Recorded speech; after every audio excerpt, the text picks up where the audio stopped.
Hello and welcome to Getting Naked with Happiness with me, Stephen Liu.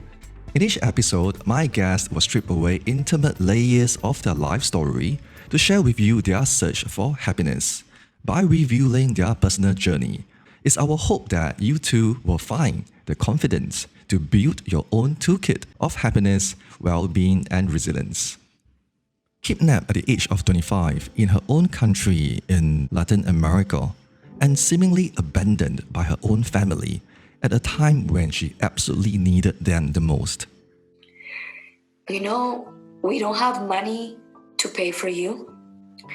Your daughter is in good hands, and whatever happens, and we don't have the money to pay for you. So imagine if you hear that from your family. My guest on today's episode has come a long way since her dark, desperate, and traumatic months in captivity where her life hung on a knife's edge. Gloria Goldberg today runs her own podcast called Unbreakable Life with Glory, in which she gives witness to her own journey through anxiety and depression and towards personal empowerment. Gloria begins by telling us what happened on the morning of her kidnapping. It was on October 22nd, 1997. I was coming out from school. I was going to school for business administration. And that day I just said to my friends, bye-bye, and I see you tomorrow. So I went into my car and going drive 5 minutes through the gate of the school. 5 minutes after the gate, and two cars encountered me and put me a gun in my head. They opened the door from my car. They pulled me from my left arm and they called me an F word, like get out, with the gun in the head. Oh dear. And grasped me from the car and put me in the trunk of the other car. Okay. So they threw me in the trunk. So for me in that moment, I was panicking. I didn't know what was going to happen. I didn't know. It was like my mind was spinning. And they drive, I don't know, I don't recall exactly. It was 10 or 20 minutes. And I was crying. I remember I was crying and like this and this sensation, like a very, very, very nervous, like I cannot even control myself in the trunk. And I got the chance to go in the trunk with the cell phone. Okay. In that time, I have a cell phone. The cell phone was huge. And I did have the time to go with the cell phone because the guy didn't know I have the cell phone in my pocket. But when I realized in the trunk, I have the cell phone, I didn't know how to dial the cell phone because I was in panic mode. So they drive like a 10, 20 minutes and then pull me out from the trunk very hard. It almost hurt my neck that I still today problems with my neck because the way they grasp me, the way they handle me. So they take me out from the trunk again. They grab my neck, pull me down, and I feel right away like the pain in my neck. And I said to the guy, oh, no, my neck, oh my God. And the guy pulled me down more and I feel like, oh, it's like, wow. And I saw like 4 pair of feet, boom, boom, boom, boom. And right there, I count that I have 5 people in that place with me. Five men. 5 men. Okay. And they put me inside of a room, in the room that doesn't have a light, anything, just have a bathroom. To do your necessary stuff, not even the shower, only the pee and the poo. So it was very dark. They throw me there and it was very dark. And I didn't know what was going to happen to me. I was like, I don't know what it is. So 2 hours later, they came. I was crying and not stop crying. And 2 hours later, they came in and say, you know what it is? What is this? I said, no, what's going on? And he said, you are kidnapped. And I said to myself, why? And I asked him why. And he said, well, because your family. Your family have a little bit more than the rest of the people. And we find out that we need money. We need to maintain our families. So that's why we decide to get you. And I said, you don't think there's a better way to do stuff, not kidnapping people? And then he said, well, that's the only thing we know to do in life. And then I said, how long I'm going to be here? And he said, we don't know. It could be 3 months, 4 months, 8 months, 9 months, a year, 2 years, 3 years. And when he started going on and on and on, I was like devastated in that moment. Because in that moment, I was a mother. I have a 3-year-old girl, and I left her in the morning in the kindergarten, and I have to pick her up later after my class, and I didn't have the chance to pick her up, and I didn't have the chance to explain what's going on. So for me, right there, it was the main worry about my daughter, if I was going to see her again. I was not thinking about my family. I was not thinking about anybody else. It was only her. And also because I came from a traumatic family. Okay. Because my father was a person very violent, he violent my mother many times. He punched my mother many times. He also put a gun in my mom's mouth when my mom was pregnant of my second brother. So I hear and I saw a lot of stuff growing up. And to me, I was like, I don't want my daughter to grow up in that environment like mine, because my father was, very terrible. But I also went back to my father's life to see why he was like that, why he's so vicious with me and my mother.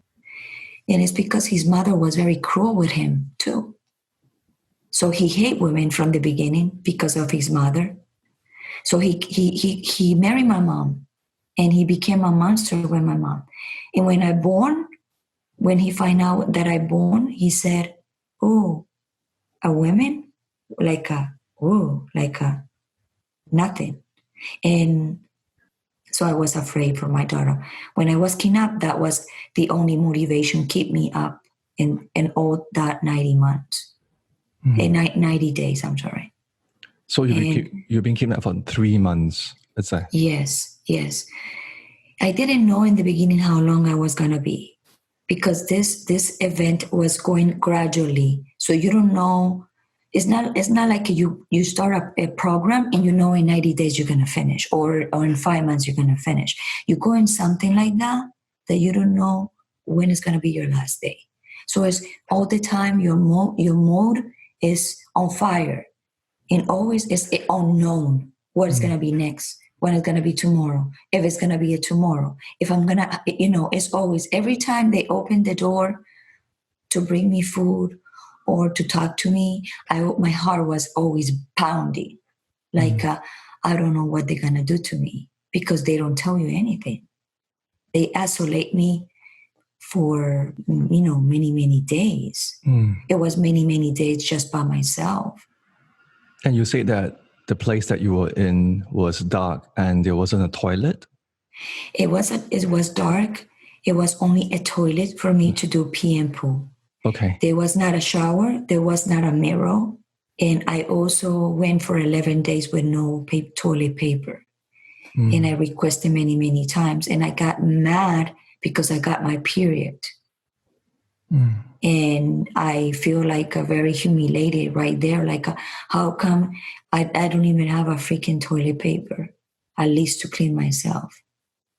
It was very terrible sensation. The essentials, the important stuff that we need, and I was not having it.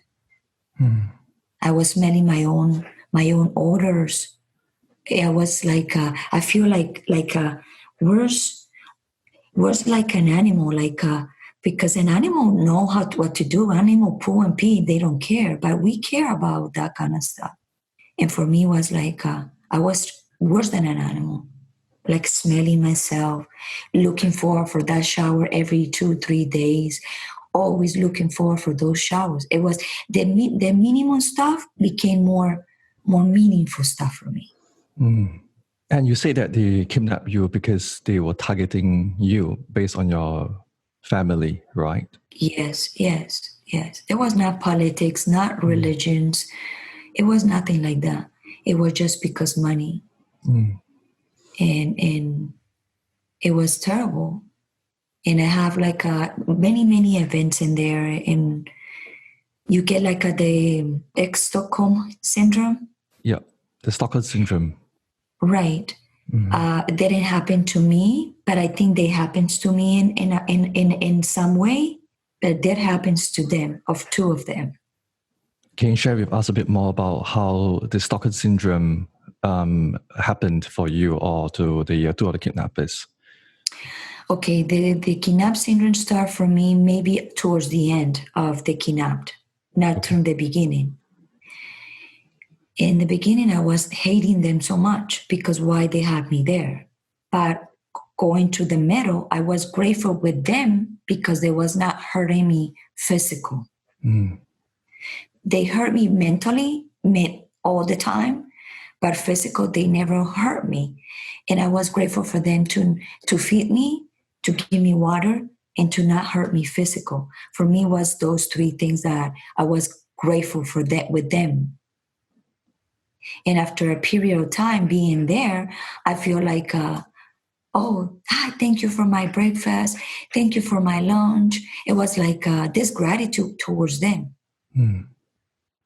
But also that gratitude became the powerful thing for me because two of them got this syndrome and in my benefit. And why I say this? Because one of them, the first guy that bring me the breakfast in the morning, he got this syndrome towards me and he became more nicer. So right there and there, when I saw he became more nicer with me, I used the women power. And not about seduction, about being more nicer with the guy because I knew I was going to break him in that way. Yeah. Because we are humans. Yeah. I mean, you were just trying to survive, right? And you have to use everything. I was trying to survive. Yeah. And I started saying to the guy, oh, thank you for my breakfast. You're so nice guy.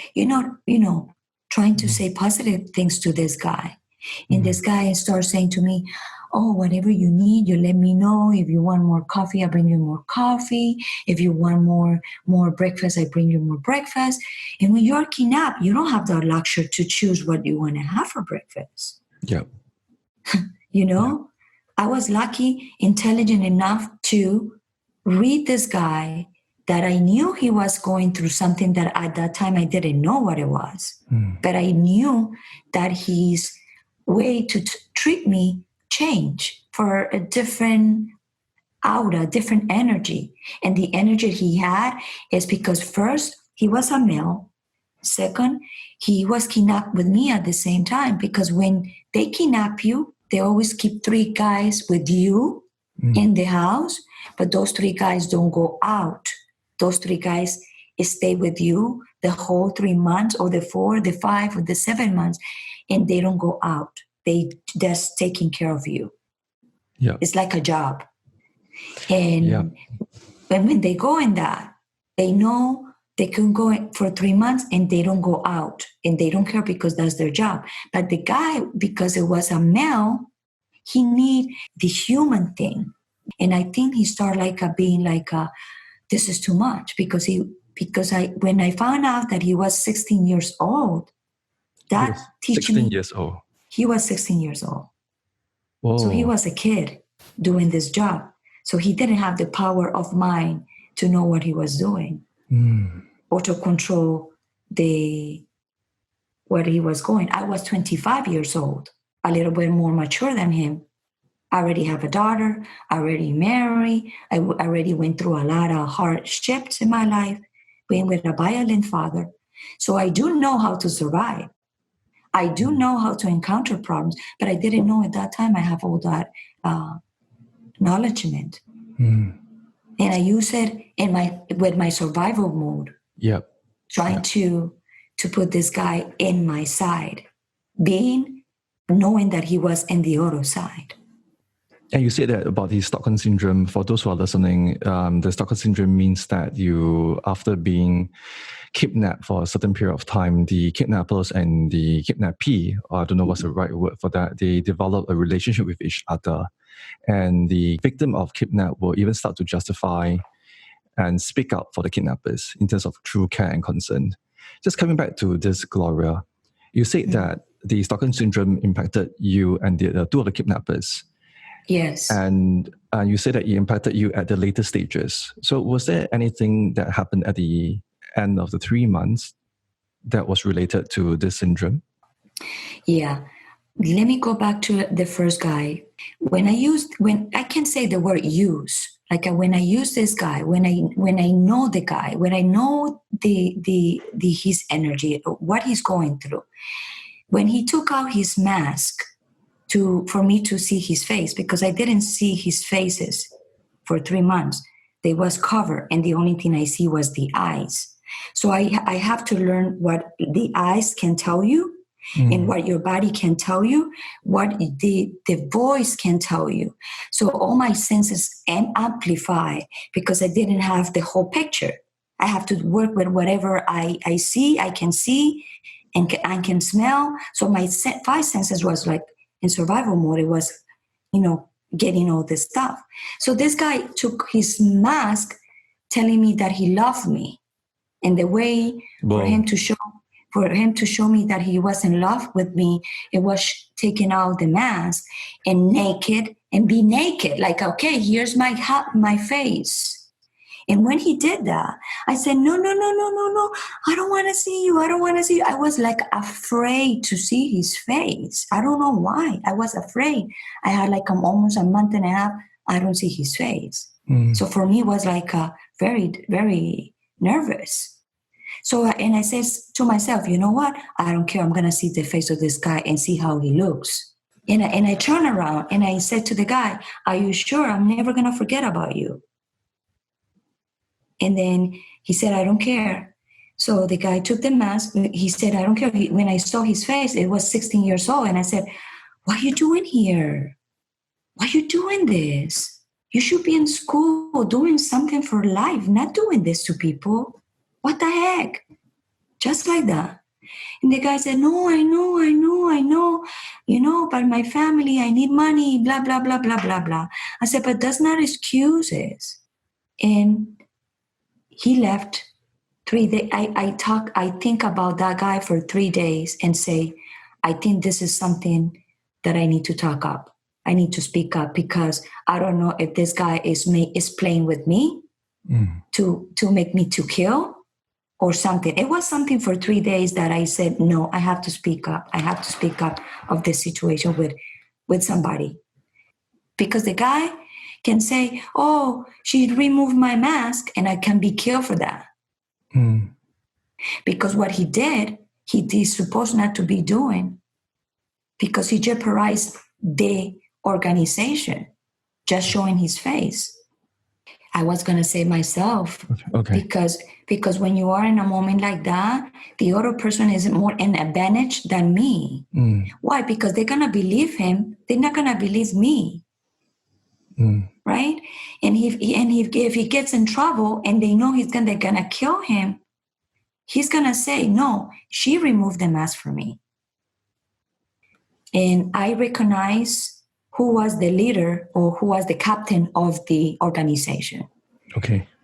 And they came inside, 3 guys, and I said to the guy in the middle, I need to talk to you in private. And I said to the guy, I don't know if you're going to kill me. I'm going to tell you the truth, what happened in here 3 days ago. This guy removed his mask. He told me that he loved me. And I don't know if you're going to kill me for this, but I'm not going to die over his lie. I prefer to die over the truth. And this is true. The guy opened his eyes like, wow, like what the heck this guy did. The guy left very mad And I said to myself, oh my God, they're gonna kill me. What a mistake I did. Oh my God, oh my God, oh my God. The very next day came a new guy to bring me the breakfast. I didn't ask anything. Second day, the new guy. Third day, the new guy. The third day, I can't stop. I said, I'm going to ask what happened with that guy. Yeah, what happened to the other They guy? They kill him. Oh dear. Yeah. So it was his life or my life. Wow. Yeah.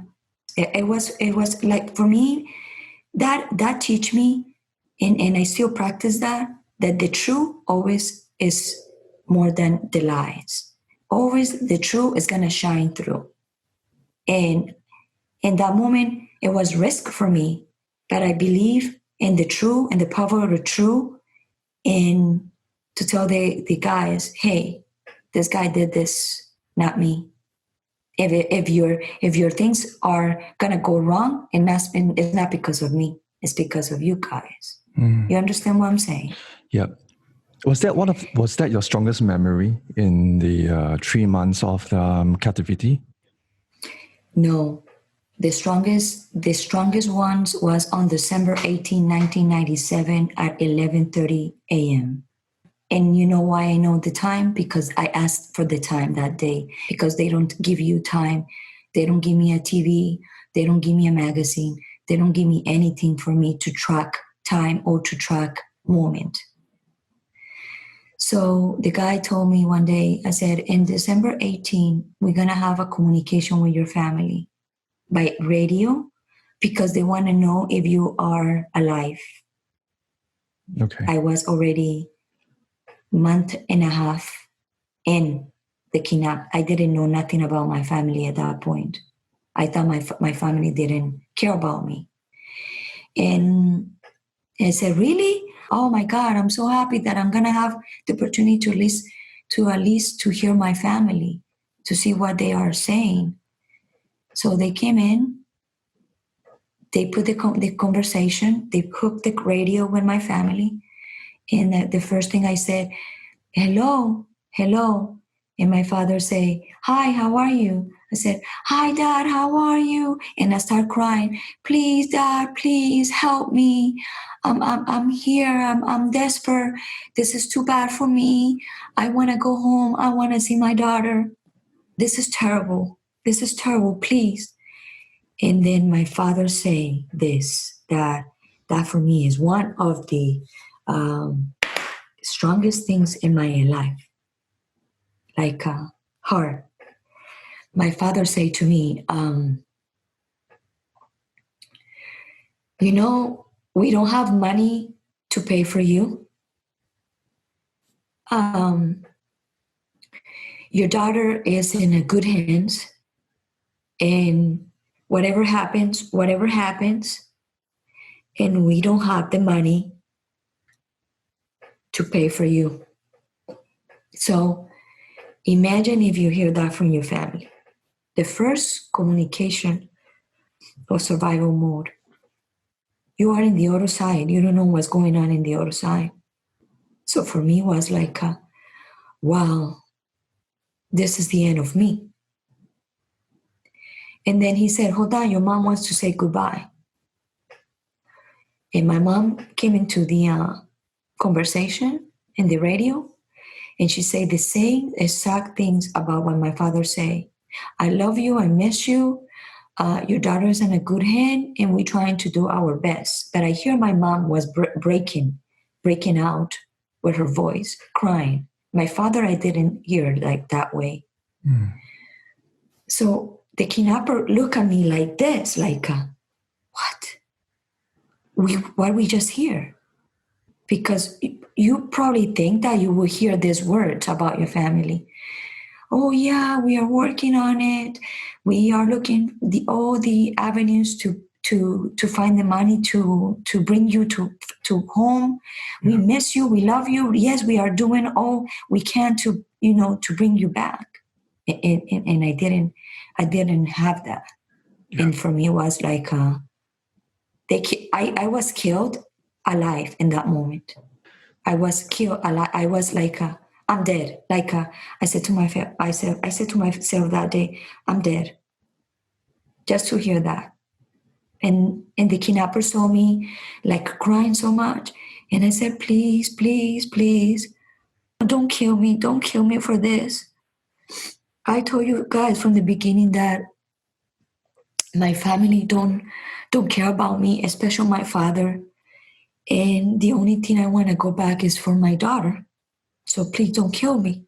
And the guy, I don't know what happened. I think God is blessing me so much that one of the second guy that have the Stockholm syndrome, that was the guy. He said to me, he waited for two of the guys left, and he said to those two guys and said, please, can you left? I'm going to talk to her. I'm private. And when the two guys left, he said to me, you know that what's going to happen now? And I said, what? You guys going to kill me because of this? And he said, well, that's what supposedly we do when the family don't want to collaborate with money. But I don't know why. Worry about you. I just don't. I just feel that we need to try one more time. I don't want anybody to kill you for this. And then right there and there, I feel like a little hope of more time living. And I knew right there that the guy was gonna help me. So that was a moment very, very hard for me. And still today, it bothers me big time. Even I know when they release me, my family say that they have to say that because they need to do that to play with their minds, like a psychologic way, like a adverse psychology. But at the same time, I feel it was a roulette because you cannot control what other people's gonna do. Yeah. And how were you rescued, or how do you manage to gain your freedom in the end? Okay, I managed because this guy said to me, the second guy, he said, no matter what is gonna happen, I'm gonna help you to go back home and go back to your daughter. Okay. And it was like a matter of time of waiting and waiting and waiting for my family to at least say what they're gonna do. And they finally, I said to the guy, why we don't do a letter to my best friend that I know he have a lot of money, and at least I can tell him to sell my apartment and to sell my car that I have at that time. So maybe you guys can get some money. At least don't lose all the money that you guys already lose having me here. Yeah. And I write the letter. We send it to this guy. The guy got very nervous, and the guy said, I don't want to help. And he sent the letter to my family. And then I think my family got like, okay, we cannot wait anymore. And I don't know what happened after. I don't know how they found the money. I don't know what they do, because my father, they never want to talk about it after I get out. And they pay the money. I don't know how much. Okay. But they pay the money, and I listen. I feel the day that they have the money because they was counting the money. And my ears, by 90 days, my ears was so powerful because I was in a dark place all the time. So I have to go and leave almost next to the door so I can hear anything. Like I close this nostril and I close this ear nostril and I start breathing. So I can put my ear closer to the door so I can amplify my ear and hear what they was doing. And because I did that for 90 days, I hear the day they received the money, because they was counting the money with the fingers. So the sound of counting money with the fingers, I already know it. Wow. It was like impregnating on me, the way they do it. So the guy came in, I said, I knocked the door. I knocked the door on them. He said, why are you knocking the door? I said, because I know you guys have the money. When I'm going to be released. The guy looked at me like that, like, how you know? I said, yes, I know. I know because they was counting. And then the guy, yes, we already get the money, but we're going to release you in 3 days. It was more like the wait for those 3 days. It was more than the 90 days that I already was in. Because the anxious. Yeah, because we're expecting, right, in terms of the time expended. And what feelings do you have now towards your captors? Okay. I don't have nothing bad towards them. I don't have nothing, not because I'm afraid. I'm not afraid anymore. Because if I still hate them, you probably will see it. Because you will probably see that I'm still mad of it, and yeah, they hurt me, and be a victim. No, I see this experience like they was my big masters. Mm-hmm. And even in a very tough moment, it was my big masters. And because I'm so strong woman and so strong mind, and I'm probably ready for big things in life, that God have to put me through something like that to be able to amplify all my intuition, all my 5 senses, and be very emotional, to be able to feel stuff, to be able to conquer life, to be able to recognize stuff. You have physically left captivity, and it was a very long time ago. Yes. When all this happened. 22 years ago. 22 years ago. It was such an intense experience. When you were just sharing that with me, I think my heart stopped a few times and my toes were gripping the floor. But I want to ask that, do you think that there is still a part of you, psychologically or emotionally, still being held captive by that experience? Oh, yes. Yes.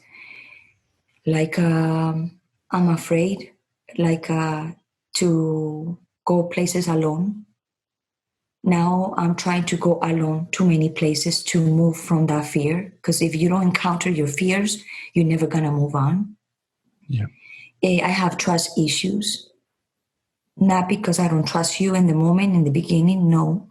But I do some. I do have some. Sometimes I tend to be very quiet and silent. And I don't know if probably because I got trained for 90 days to be in silence, and I kind of like it. Okay. And sometimes I think that to be in silence is very good. Yeah. And I think if I think I didn't was in silence, I probably would be worse. You know, in many parts of the world, there is this retreat, or the silence retreat, whereby it's called Vipassana, whereby you go away and you do meditation for like 9 days. And I've not been there yet, but I heard so much about it. I want to do it. Let's see if we go together. Yeah. There are so many around the world, you know. Yes, they do. And that's another story for another day, you know. Yes. Bookmark that. So what is the biggest difference between the Gloria today and the Gloria before the kidnapping? Well, the Gloria before the kidnapping, it was a woman that it was not grateful for what I have, because I did have a lot before, a lot. Anything I want, I have it, like a princess, anything I want. But I also didn't have freedom, a freedom of speech, a freedom to do a lot of stuff. So I was not that happy. And I was like seeing life, I don't care about life, not appreciative, not grateful enough. And then when they kidnapped me, when they cut everything from me, especially my life, to leave freedom, that humbles me big time. That put me down in a good way, to say, hey, you know what? You have to go through this to know that life is not the way you think, or the life is not that bad the way you think, even you know that you have everything in your life before.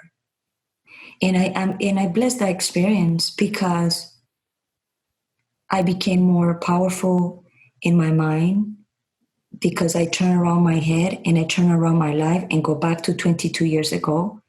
And I said to myself, I'm 47. And I said, wow, how I went through that. How? And I'm not, bad in my head. I like 100% because I have a conversation with another friend of mine. He's a male and he was kidnapped for 8 months and he came very bad.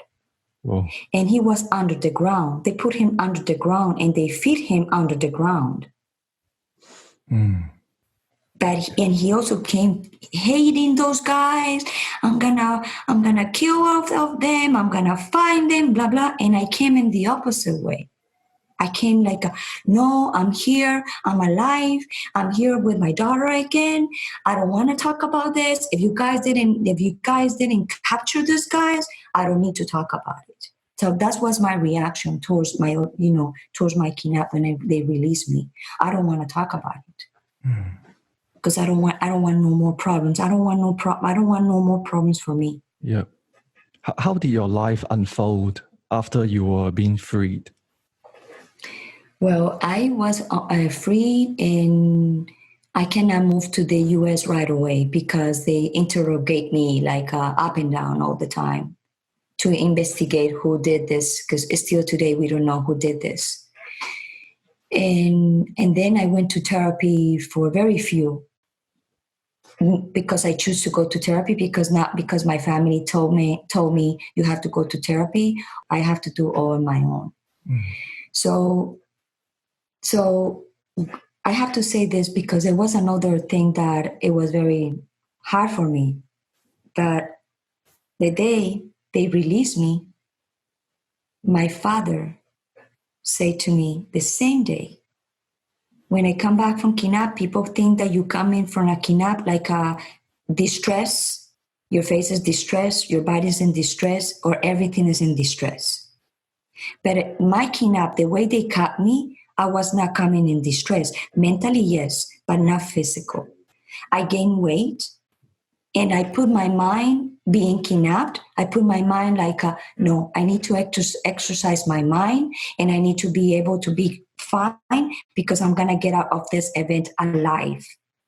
So when I get out from the kidnapped, I was happy, not sad. I was happy because I was going for freedom. So why I have to cry more when I already cried for 90 days? I didn't have no more tears. I have tears of joy in my skin, and I was glowing. I have pictures of it. You see them and you say, no, this woman never was kidnapped, because I was like so glowing and happy and grateful. And my father have to say the same day, oh, you look like you out to kidnap yourself. Whoa. Stephen, that was like, wow, this guy, my father didn't even learn to appreciate that I coming back alive. He's still the kind of jerk and the ass that he is. Because what do you expecting from your family? Is to hug you, to say, I love you, we miss you. I'm so grateful that you guys are here. I want to have you. I don't want to leave you. But it didn't happen to me again. It was like, what?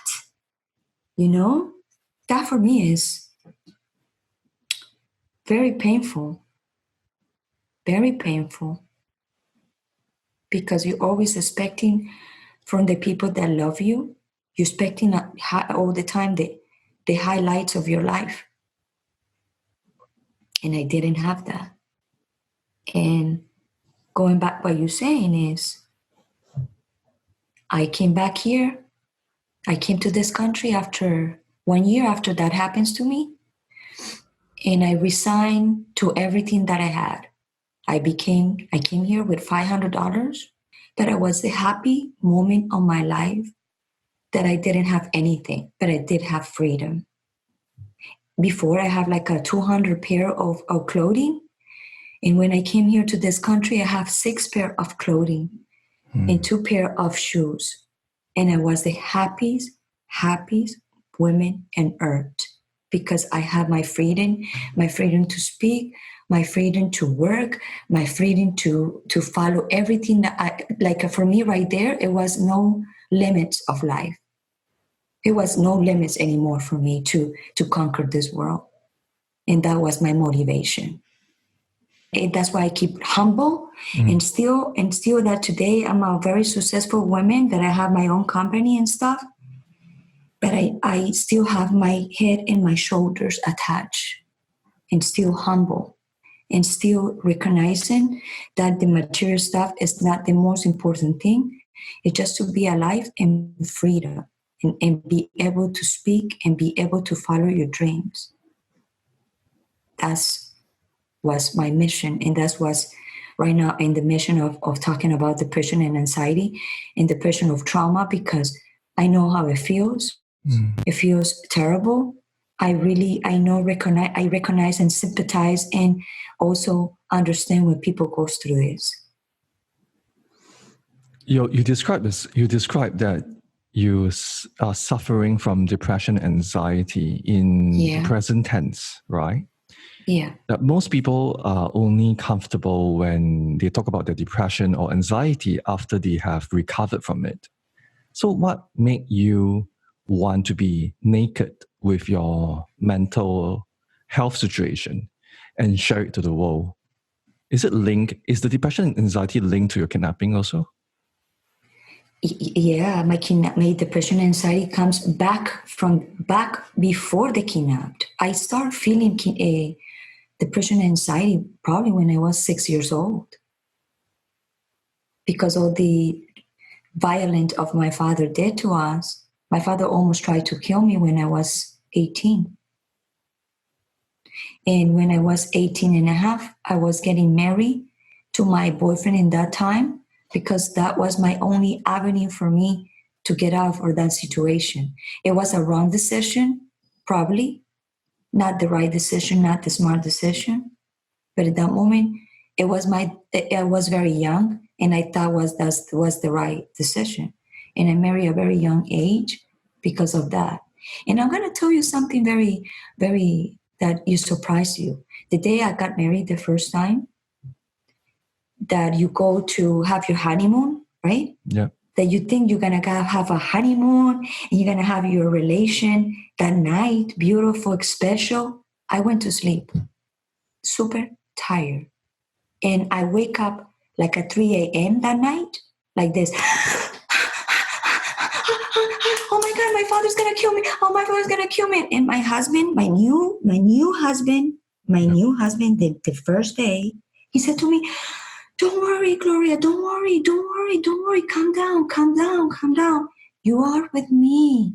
You're married to me. You are safe. Don't worry." Imagine how I was living from very young age. I still go to sleep, and I still have nightmares. And not about nightmares about what happened, but sometimes it's hard for me to go and sleep completely the whole night, not dreaming. I dream a lot. And when I dream, my dreams are very tough, very heavy. Yep. So depression and anxiety comes back.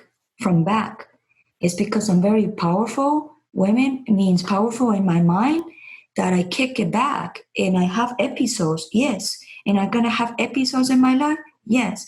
That I have crisis, yes. Who not? I cannot be strong all the time. I need to be weak sometimes. That's great. I mean, it needs to be weak and vulnerable sometimes to be strong, right? Yeah. And how does your depression and anxiety affect your day-to-day living? And do you believe that recovering completely from depression and anxiety is possible? Yes, I have that hope, and that's what I'm working towards. I want to free myself from that, because it's just mentally, and you have to be able to convince yourself, and it's a work for a long time. It's not a work over time. It's a work for every single day. Remind to yourself that you cannot be so judgmental with yourself because you're going through something. We have to be able to control their mind, not their mind control us. Well said. Yeah, we have to learn to control our mind, and so that we can train our mind to become stronger and more resilient, right? So that we can make better choices. Yeah. And the title of this podcast is called Getting Naked with Happiness. You have gotten naked, so to speak, thank you, about your emotional journey and current state. So the next question is, are you happy today, despite everything you have experienced? Yes, I'm very happy. Oh yeah, I wake up every day and I said, oh my God, thank you, another beautiful day. And I know there's a lot of things can change through the day, but at least I wake up with a positive attitude.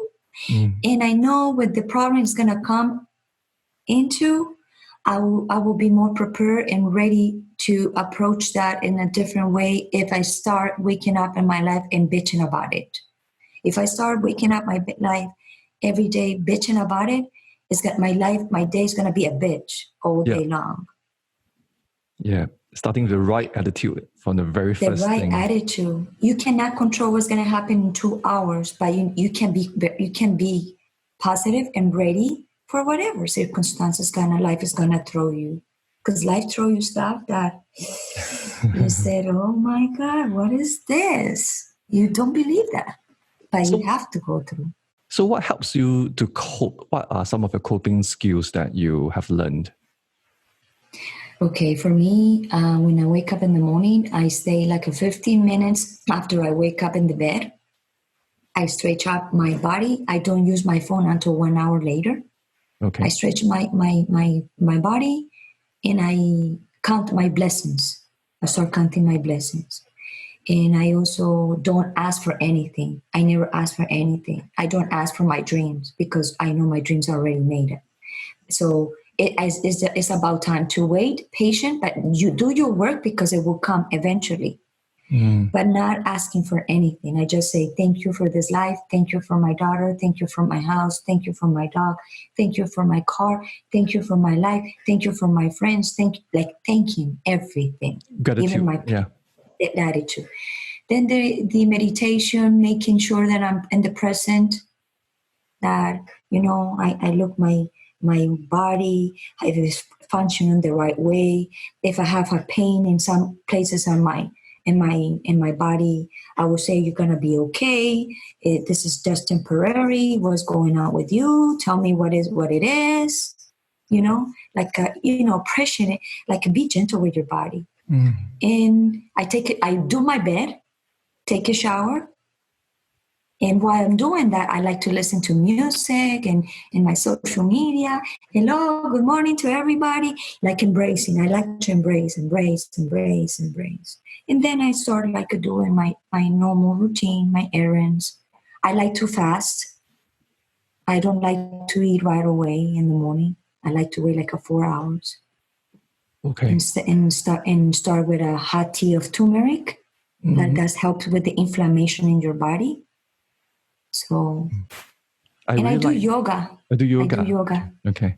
I really like the part that you said that the first thing that you get in the morning is you do not use the phone, and you also take time to you count your blessings and showing gratitude for every single thing that you have. And I really love the part that you do body talk. You talk to your own body and you reassure your body that it's fine, it's okay, it's healthy, and that you have this intrapersonal communication, And I really like that part because in well-being development, in the topic of positive psychology, what you have just said, you are doing all of these things already. And Gloria, you have a podcast called Unbreakable Life with Glory. Yes. Can you share with us the significance of the title and what do you hope to achieve with the podcast? Okay, Unbreakable Life with Glory. My name is Gloria, but the name of Glory is not related to my name. Oh, okay. Glory is because glory, when you have a life full of blessings, you live in a life of glory, right? When you're unbreakable, it's because they can bend you, but they cannot break you. So you are unbreakable. So when you're breakable, you have unbreakable life with glory because you have a lot of blessings that you don't see because a lot of people don't see that. So the name of my podcast, Unbreakable Life with Glory, is because I'm breaking my life with glory, with blessing, being blessed. That's the title, but it's the signification of my title. And I want to empower people the age that happens to me, 25 to 30 years old. And why? Because I'm 47 years old today, and I've been suffering from very young age, all these traumatic events, and it's still going on. I'm still successful. My mind doesn't stop. It will not stop until the day I die. And I'm very appreciative to be in this planet and to put some of my mission out to help a lot of people that are going through same problems that I encounter. And also with my story of the kidnap situation, to empower other people that complains for a little bit of simple stuff, because we cannot call it stupid stuff because that's the wrong name for stuff. For simple stuff that for those people are the biggest thing because they don't went through something like mine, but maybe hearing my story, it will help them to stop to complaining for the little simple stuff. That's my mission. I like the mission, and I like the podcast title, Unbreakable Life with Glory.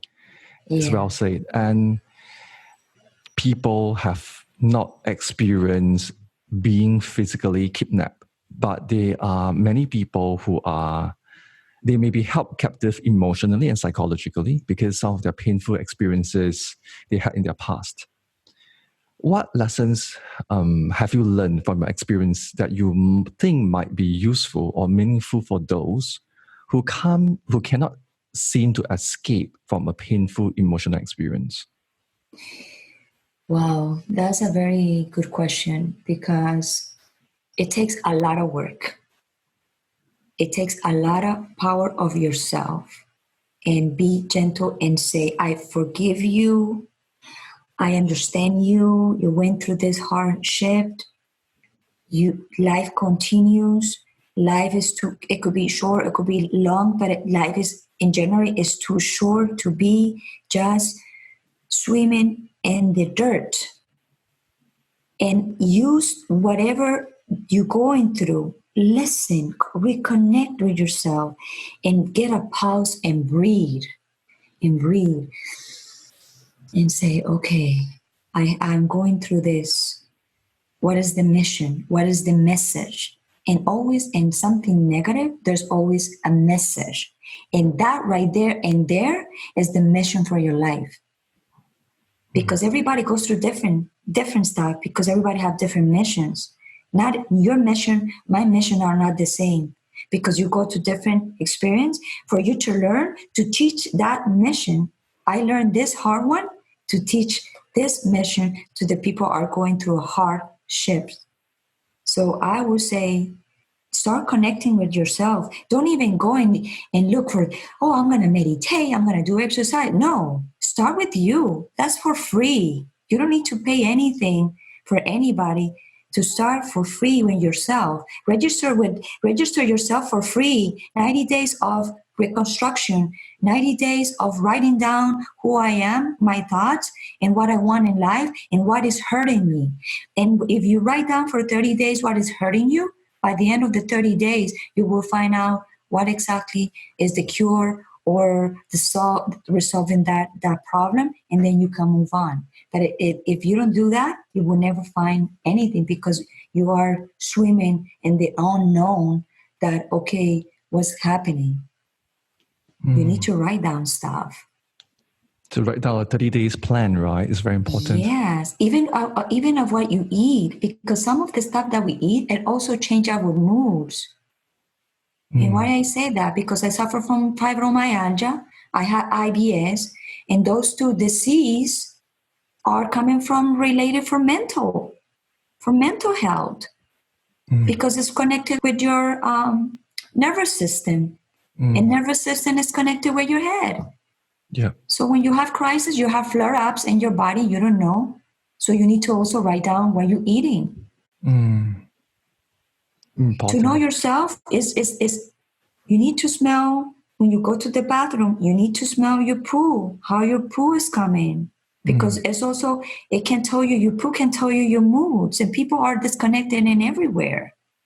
Yeah. Start your journey. Oh, today, 30 days, I'm going to see who I am. I'm going to write down how I eat, how I swallow, how I breathe, how I see, how is my thoughts, and et cetera, et cetera, et cetera. You will be so busy doing that. You don't have no time to be looking at other stuff, distractions, that is going to take it away from your mission.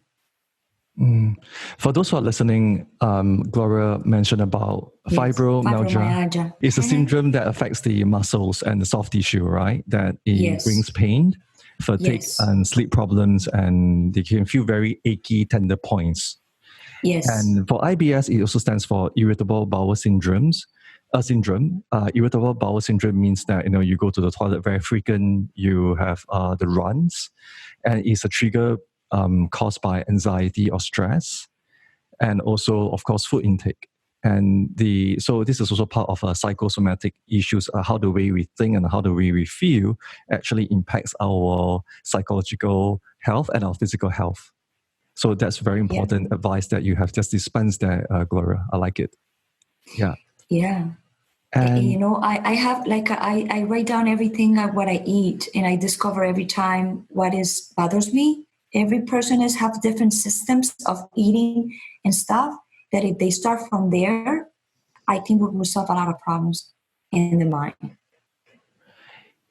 If you could say something directly to the people who had kidnapped you after 22 years, what do you want them to know about you today? Aside of what they did, I will say thank you to teach me this big lesson. But I would say stop doing this to people, because it's not right. But at the same time, I'm grateful because of this. I'm gonna help a lot of people. It could take in either way. I can hate them, or I can bless them. But I choose to bless them. I would like to follow up with the last question would be, if you can give an advice to your earlier self when you were 20 years old, what would that be? I will be making better decisions. I would not marry the first time the way I did. I probably move out by myself. The same thing I did when I came in this country 20 years ago. Move, stay away from the toxic environment that I was, even as the person who bring you to this life, my father. And follow my dream. My dream was to be clothing designer. I didn't have the chance to do that because my father, and it's excuse. That is excuse too, because I can be able to do it, right? If I want to, so much. But he cut a lot of my dreams. So I will go back and do everything I didn't have the chance to do. And be maybe in the fashion industry. But now I'm in the people industry, helping people industry. I like it more because the stress is not going to be a stress, because I'm doing this podcast with no stress, because already anxious, already have the depression. Why I want more, So my show cannot be that way. Stress. Oh my God, I need to have this person. I need to interview this person. No, I'm going by the flow. Like the time is so perfect that I don't need to run off. Great. So is there any other plot that you want the listeners to hear?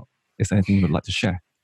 Okay, I have an Unbreakable Life with Gloria. It's in iTunes and in Spotify. I also in YouTube by Gloria Goldberg. I'm also on Instagram like Gloria Goldberg 13. I also in Twitter, Gloria Gold View. Yeah, because I have a gold view because my name. And if you guys want to talk freely about depression and anxiety, just DM me. I will listen to your story and I put it in my show so I'd be able to empower other people too. That's my mission, because it's not only about my experience. I want to also learn from other experience, and also for people to learn from all the different experience that maybe they are more closer to those. So that's my mission. I really appreciate your time and energy and dedication to doing this, Gloria. And it has been such a fortunate for me to have met you and to get this through. And for those who are listening, if you want more information, please reach out to me by sending a note to the Facebook page, Getting Naked with Happiness, or Instagram hashtag Getting Naked with Happiness. And I hope that you like today's session with me. I'd like to thank you, Gloria, for being on the show. Thank you very much. Thank you to be naked. Yes, let's all get naked. Let's get naked with happiness. I'm a podcast host, Stephen Liu, and thanks for listening to this episode.